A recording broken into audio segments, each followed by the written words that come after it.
హరే కృష్ణ. ప్రతి ఒక్క భక్తులకి పేరు పేరున మీ అందరి పాదాలకి నా శిరసాభివందనాలు. దయచేసి ప్రతి ఒక్కరు కూడా నన్ను మనస్ఫూర్తిగా ఆశీర్వదించండి. సో దట్ సరైన వాక్యాలు సరైన సమయానికి సరైన ఉద్దేశంతో వచ్చేలాగా ఈరోజు నా గురువు గారైన హిజ్ హోలీనెస్ జయపతాక్ మహారాజు వారు మరియు శ్రీల ప్రభుపాదుల వారు నా చేత ఎంత మేరాన్ని పలికిస్తారో అంత మేరాన్ని పలుకుతాను.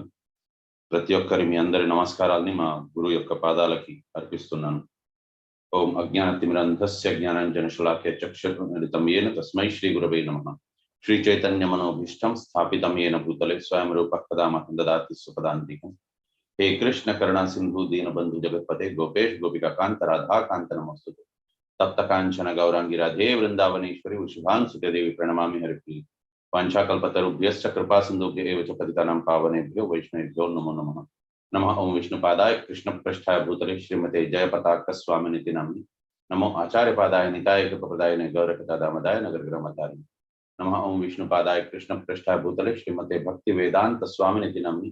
नमस्ते सरस्वती देवे गौरवाणी प्रचारिणे निर्विशेष शून्यवादी पाश्चात्य देशतारिणे.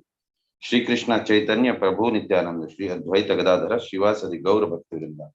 हरे कृष्ण कृष्ण कृष्ण हरे हरे हरे राम राम राम हरे हरे. మూడవ స్కందం 12వ అధ్యాయం 23వ శ్లోకం.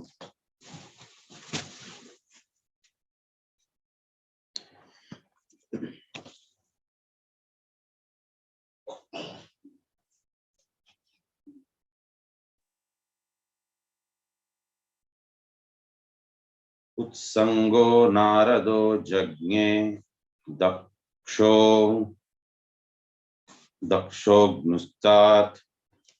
దక్షోగ్నుష్ఠాత్ స్వయం భువః ప్రాణాద్ వసిష్ఠా సంజ్ఞాతో భృగుస్త్వచికరాత్ కృతః.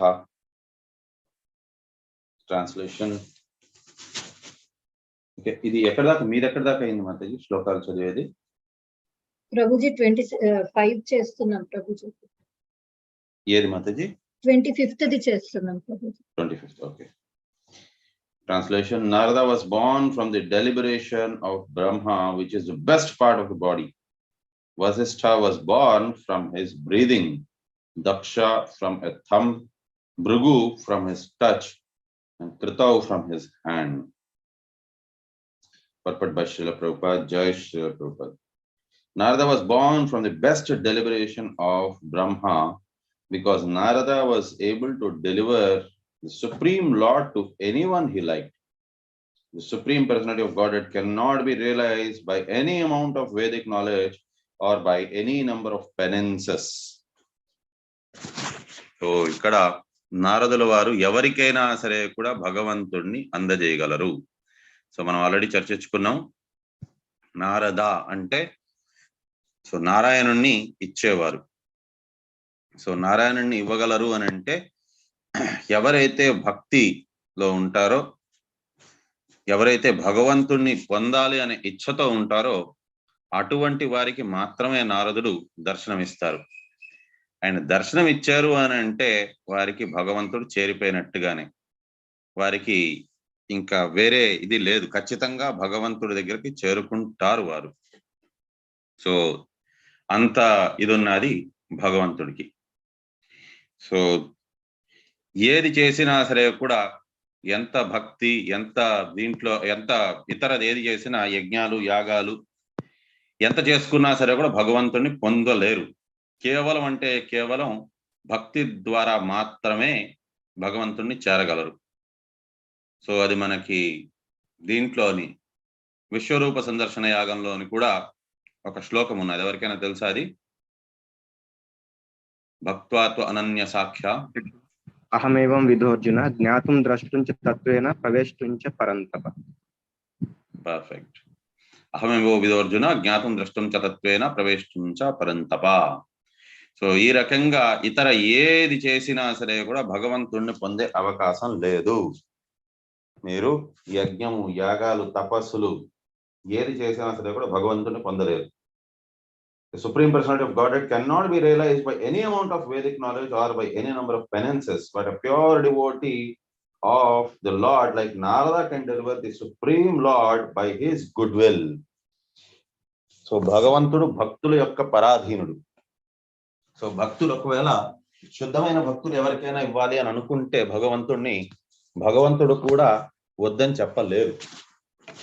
సో అది భగవంతుడి కోసమనే నియామకం చేసుకున్న ఒక రూల్ అది. సో భక్తులు ఎవరైనా ఇతర భక్తులకి ఇవ్వాలి అని అనుకుంటే భగవంతుడు వారికి దర్శనం ఇవ్వాల్సిందే. The very name Narada suggests that he can deliver the Supreme Lord. Nara means Supreme Lord and Da means one who can deliver. That he can deliver the Supreme Lord does not mean that the Lord is like a commodity that can be delivered to any person, but Narada can deliver to anyone the transcendental loving service of the Lord as a servitor, friend, parent or lover, as one may desire out of one's own transcendental love for the Lord. ప్రతి ఒక్కరికి కూడా భగవంతుడితోని ఏదో ఒక relationship అనేది ఉన్నది. So వాటిని, ఆ relationship ని రసము అని అంటారు. సో 5 ప్రైమరీ రసాలు ఉన్నాయి. శాంతరసం, దాస్యరసం, వాత్సల్య రసము,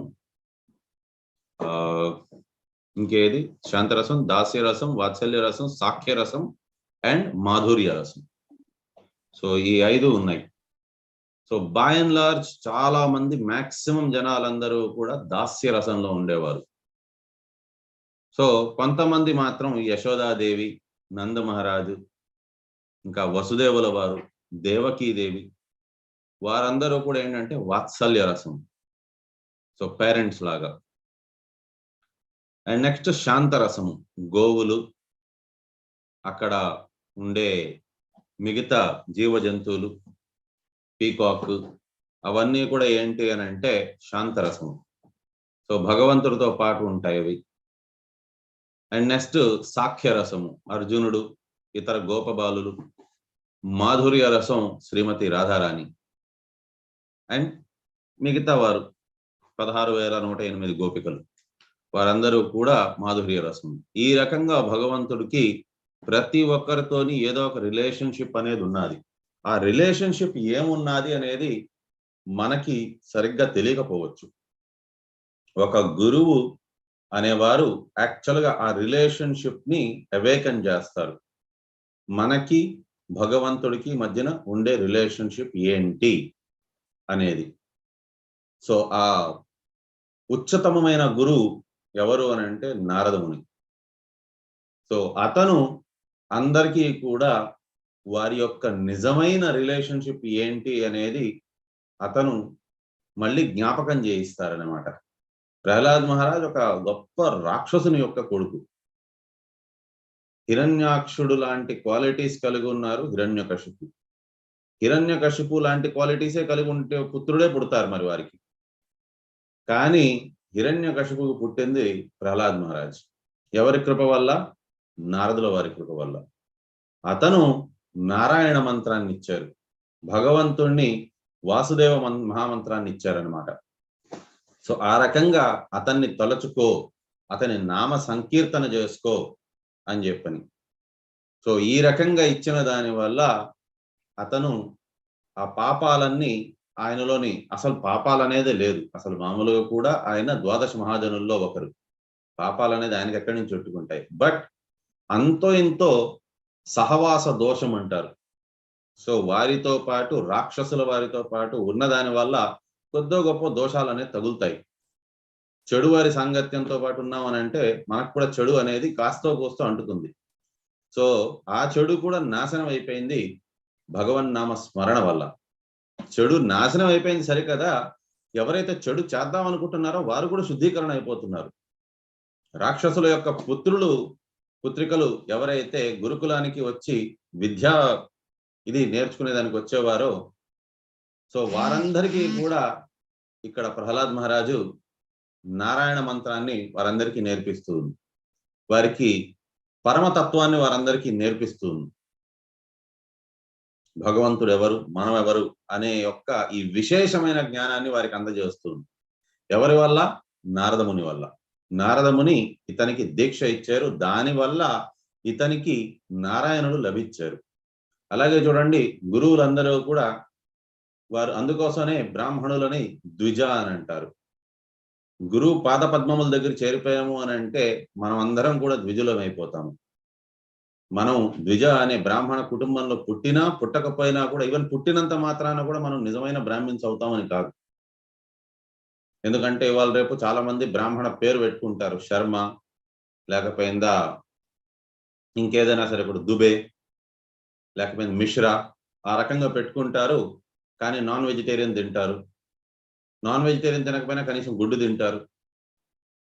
గుడ్డు కాకపోయినా కనీసం ఎగ్ తినేస్తారు, దాంట్లో గుడ్డు వేసి ఉంటుంది. సో ఆ రకంగా వారికి దాని మీద వ్యామోహం అనేది లేదు. వారు బ్రాహ్మణులు ఉన్నారు, బ్రాహ్మణ కుటుంబంలో పుట్టిన వారు అనే ఒక వారికి గర్వము లేదు దానికి.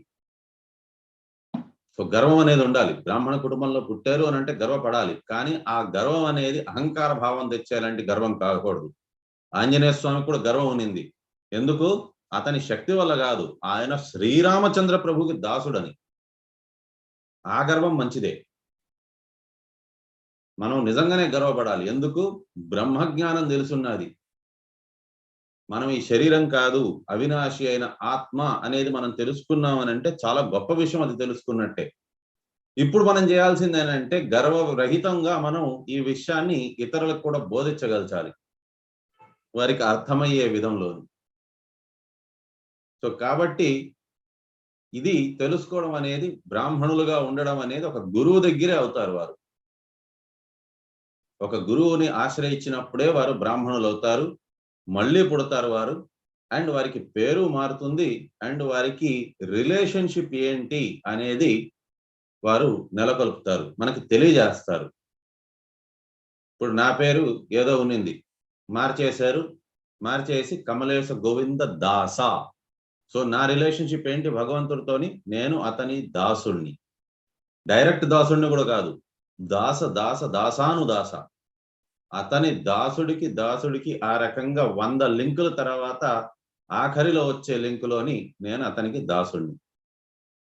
సో ఈ రకంగా మనకి రిలేషన్షిప్ అనేది తెలిసినప్పుడు మనకి ఒక రసము అనేది మనకి భగవంతుడితోని ఏర్పడింది.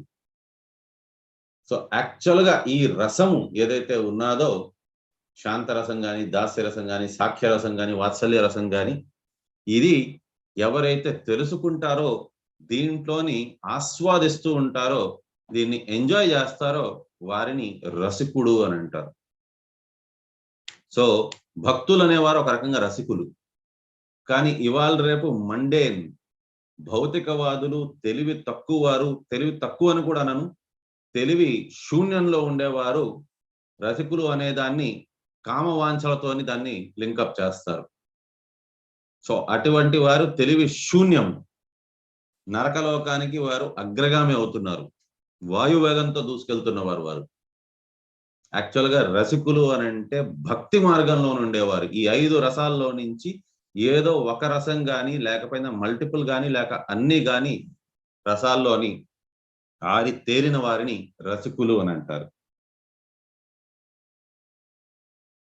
But Narada commodity can be delivered to any person. But Narada can deliver to anyone the transcendental loving service of the Lord as a servitor, friend, parent, or lover, as one may desire out of one's own transcendental love for the Lord. In other words, it is Narada only who can deliver the path of Bhakti Yoga, the highest mystic means for attainment of the Supreme Lord. So ఇక్కడ తేల్చి చెప్పేశారు, నారదుల వారు మాత్రమే ఇవ్వగలరు భక్తి అని అంటే దాని అర్థం ఏంటి అని అంటే గురువు మాత్రమే ఇవ్వగలరు భక్తి.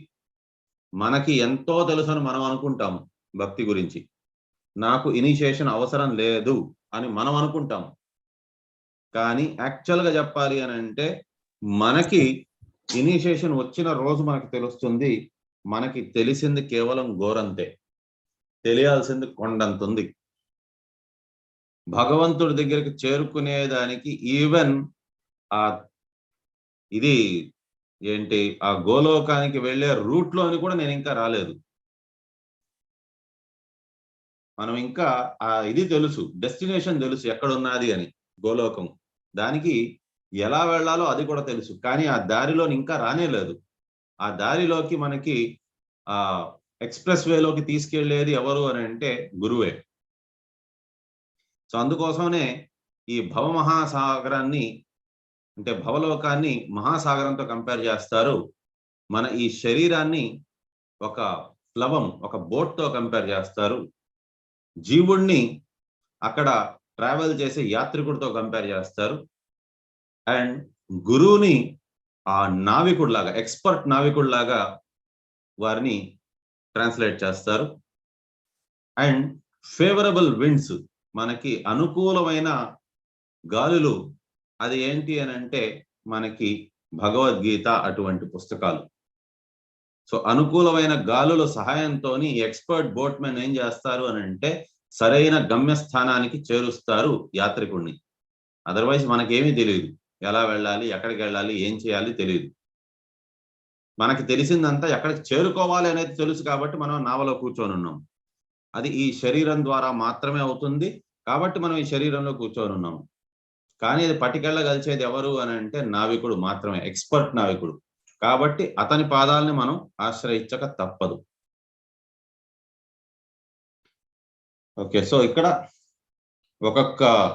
ఒక్కొక్కరు కూడా ఋషులు భగవంతుడు, ఇది స్వయంభూ బ్రహ్మగారికి ఏ భాగం నుంచి పుట్టారు అనేది చెప్పారు.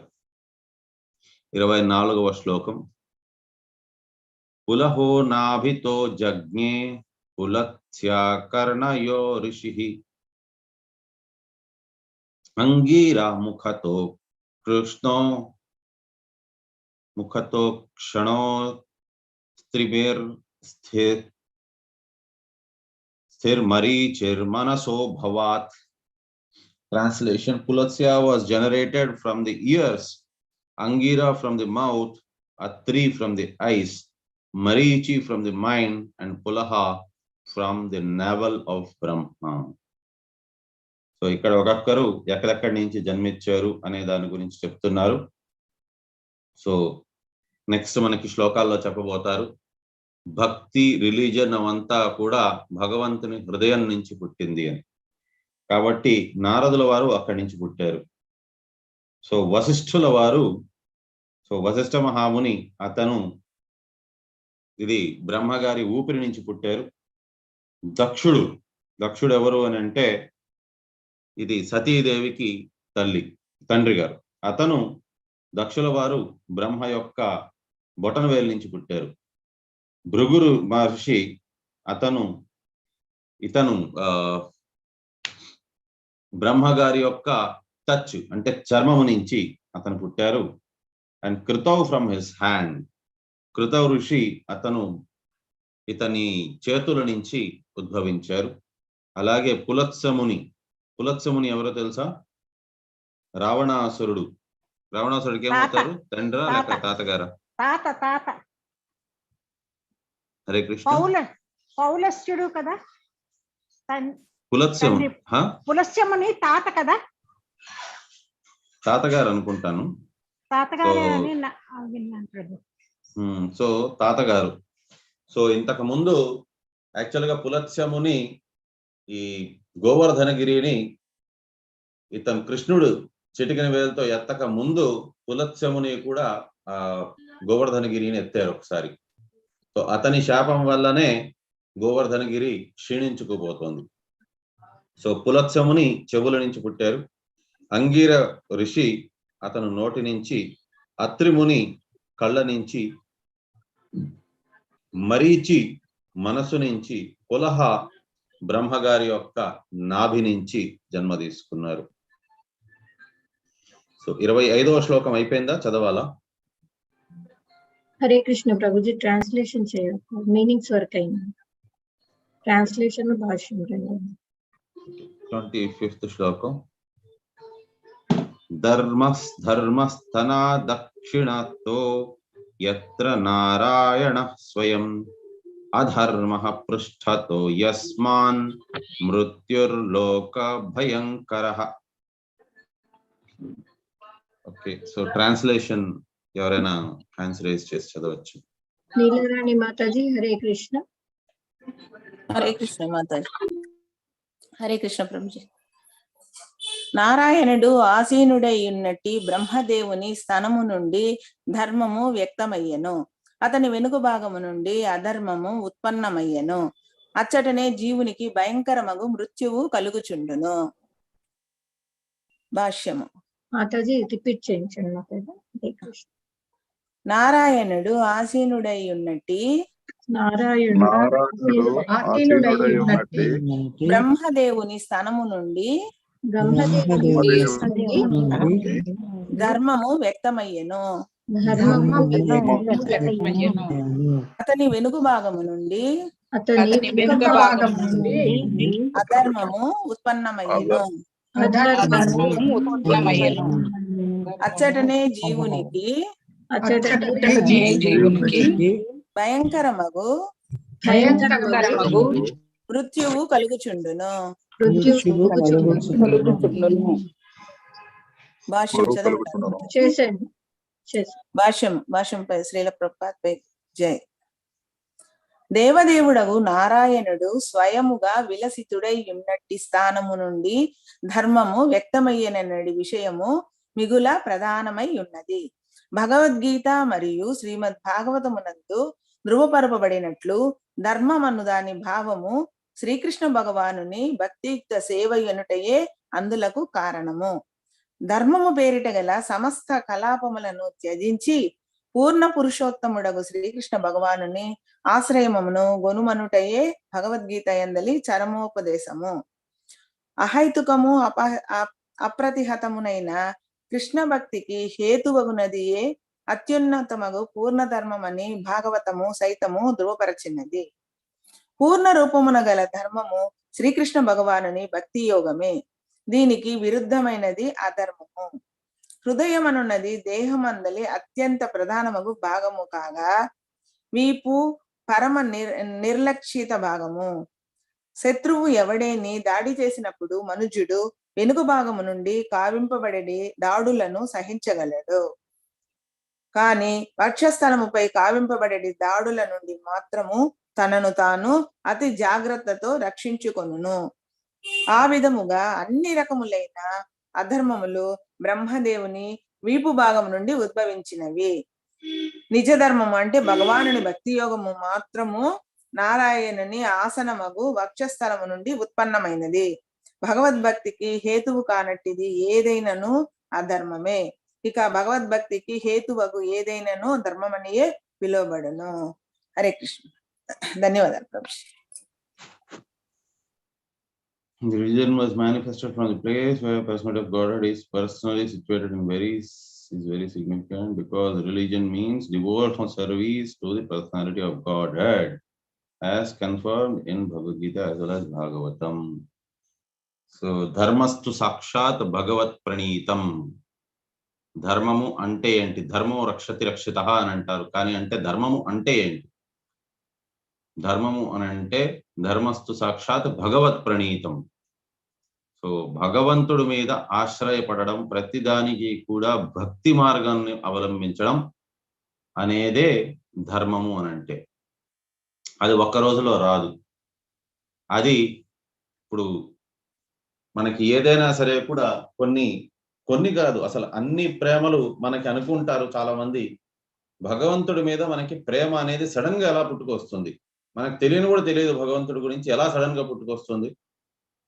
ఇప్పుడు ఫర్ ఎగ్జాంపుల్ తల్లిదండ్రులు, వారి దగ్గర మనం పుట్టాము, అంతేగాని వారి గురించి మనకి ఇంకా పూర్తిగా తెలుసుండదు చిన్నప్పుడు.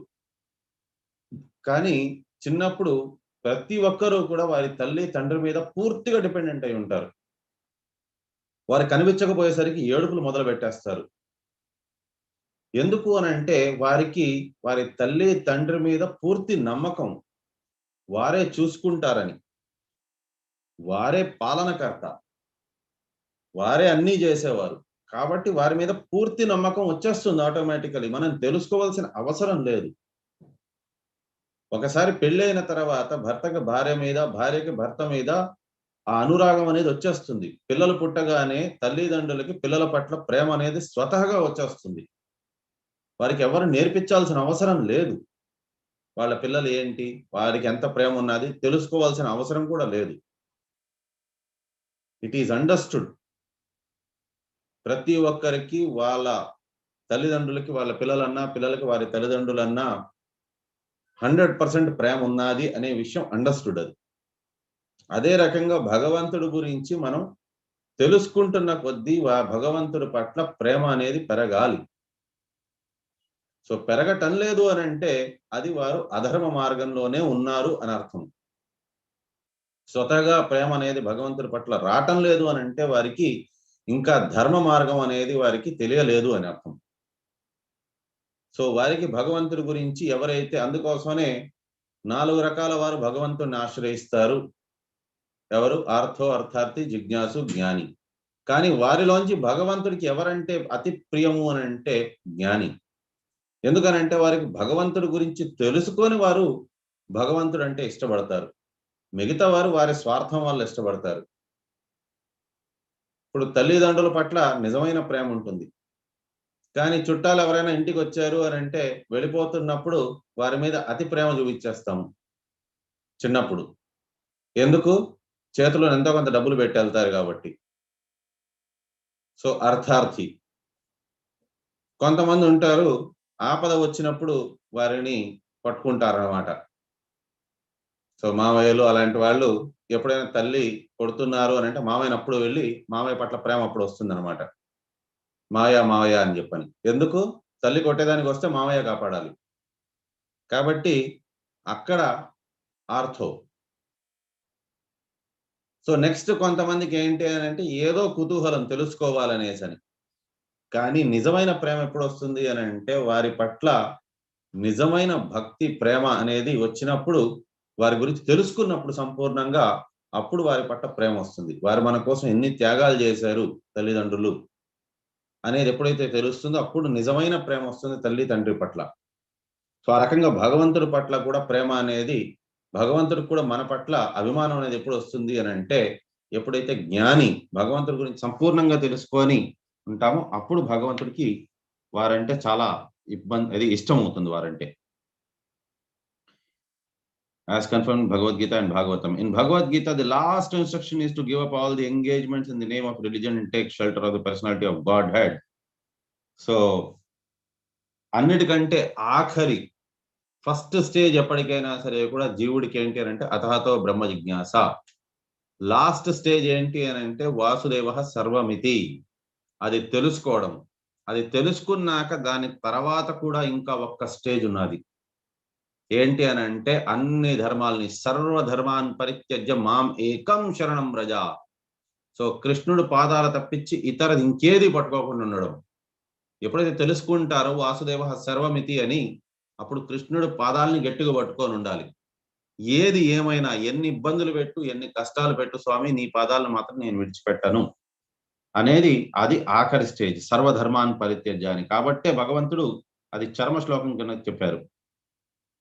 Srimad Bhagavatam also confirms the highest perfection of religion is that which leads to the devotional service of the Lord, unmotivated and unhampered by material impediments. So ahetuki apratihata. So ee rakanga inka edi kuda varu korukokodadu. Religion in its perfect form is the devotional service of the Lord. So భగవంతుడి పట్ల నిజమైన ప్రేమ భక్తి అనేదే అసలైన భక్తి అనేది. And irreligion is just opposite. ఇది కానేటిదన్నీ కూడా అధర్మమే. The heart is the most important part of the body, whereas the back is the most neglected part. So వీపు భాగము అనేది ఏంటి అని అంటే పెద్దగా పట్టించుకోరు సర్వసాధారణంగా ఎవరైనా. సో అందుకోసమనే హృదయము, important parts of the body అంతా కూడా సో మనకి ముందు పక్కన ఉంటుంది. When one is attacked by the enemy, one is apt to endure attacks from the back and protect himself carefully from all attacks on the chest. So వీపు భాగం మీద మనకి ఎవరైనా అటాక్ చేసినా వారిని వారు కాపాడుకోలేరు. కానీ హృదయ భాగం మీద ఎవరైనా సరే కూడా వెలుపలి భాగం అంటే ముందు భాగం మీద ఎవరైనా కొట్లాడేదానికి వచ్చేటప్పుడు, యుద్ధం కోసం వచ్చినప్పుడు మనల్ని మనమే సమర్థులుగా ఉంటాము protect చేసుకునేదానికి. All types of religion spring from the back of Brahma, whereas real religion, the devotional service of the Lord, is generated from the chest, the seat of Narayana. So భగవంతుడే చెప్పారు, సర్వస్య చాహం హృదయ సన్నివిష్టం మత్తా స్మృతి జ్ఞానం అపోహనం చ. సో మన హృదయంలోనే నారాయణుల వారు కూడా ఉంటారు, భగవంతుడు ఉంటారు. సో కాబట్టి ఆ హృదయ భాగం అనేది భగవంతుడిలో అక్కడ ఉంటారు కాబట్టి అక్కడి నుంచే రిలీజన్ అనేది జన్మ తీసుకుంటుంది. వెనక భాగం నుంచి వీపు భాగం నుంచి అక్కడ భగవంతుడు ఉండరు కాబట్టి అక్కడి నుంచి అధర్మం అనేది జన్మ తీసుకుంటుంది. Anything which does not lead to the devotional service of the Lord is irreligion, and anything which leads to the devotional service of the Lord is called religion. So ఏదైతే భగవంతుని పట్ల భక్తిని పెంపొందిస్తుందో దాన్నే ధర్మము అని అంటారు. ఏదైతే మనకి భగవంతుని పట్ల భక్తికి అది లీడ్ చేయదో వాటన్నిటిని అధర్మం అని అంటారు. సో కాబట్టి మనకి ఫైనల్ ఇది ఏంటి, మనకి ధర్మము చేయాలి అధర్మము చేయాలా అనే దానికోసమని మనకి కన్ఫ్యూజన్ మనకి ఎంత లేకుండా మనకి క్లియర్ కట్ గా చెప్పేశారు. సర్వధర్మాన్ పరిత్యజ్య మామేకం శరణం వ్రజ. సో భగవంతుడి పాదాలు పట్టుకున్నామని అంటే మనం ఇంకా వరి అవ్వాల్సిన అవసరం లేదు మనం చేస్తున్న ధర్మమా అధర్మమా అని. సో దానికోసమని ఎగ్జాంపుల్ ఏంటి, యుధిష్ఠిర్ మహారాజు అతను ఎప్పుడు కూడా అధర్మము మార్గంలోనే ఉండరు. ఆయన ఎవరి వరప్రసాదం వల్ల పుట్టారంటే యమధర్మరాజు యొక్క వరప్రసాదం వల్ల పుట్టారు. సో అతను ఎప్పటికీ పాపం చేయలేరు కాబట్టి ఎప్పటికీ కూడా అతను అబద్ధాలు చెప్పలేరు, అధర్మం అనేది చేయలేరు. కానీ అటువంటి ఆయన అబద్ధం చెప్పారు, కృష్ణుడు చెప్పారు కాబట్టి ఆయన అబద్ధం చెప్పారు. ఆయన రథం కూడా ఒకసారి భూమికి టచ్ అయింది, కొద్దిపాటు ఒక క్షణం కోసమని టచ్ అయింది, మళ్ళీ పైకి లేసింది. ఎందుకు అతని రథం భూమికి టచ్ కాదు అని అంటే ఆయన ధర్మాన్ని పాటిస్తారు కాబట్టి ఆయన రథం భూమికి టచ్ కాదు. కానీ ఒక్కసారి ఆయన భూమికి టచ్ అయింది మాత్రం. ఎందుకనంటే అబద్ధం పలికిన దాని వల్ల కాదు, ఆయన కృష్ణుడి మీద డౌట్ పడ్డారు. సో కృష్ణుడు చెప్పింది మనం ఇలా చెప్పచ్చా, కరెక్టేనా ఇది అని. సో కృష్ణుడు ఏం చేస్తున్నా సరే కూడా మన మంచి కోసం, సుహృదం సర్వభూతానాం, మనందరికీ మంచి చేకూర్చాలనే ఉద్దేశంతోనే చేసేది. కాబట్టి భగవంతుడి పాదాల మీద మనం నమ్మకం పెట్టుకొని ఉండడం అనేదే ధర్మము. అది కాకుండా ఉండేటిది అధర్మమే. కాబట్టి భగవంతుడి మీద కృష్ణుడి మీద పరిపూర్ణమైన నమ్మకం పెట్టుకోవడం, ఎటువంటి పరిస్థితులు వచ్చినా సరే కూడా భగవంతుడి పాద పద్మములు విడిచిపెట్టకుండా ఉండడం అనేదే నిజమైన ధర్మము. మనం ఇక్కడితో విరామం తీసుకుందాము. వాంఛాకల్పతరుభ్యశ్చ కృపాసింధుభ్యశ్చ పతితానాం పావనేభ్యో వైష్ణవేభ్యో నమో నమః. అనంతకోటి వైష్ణవ వృంద की जय. रामाचार्य श्री हरिदास ठाकुर की जय.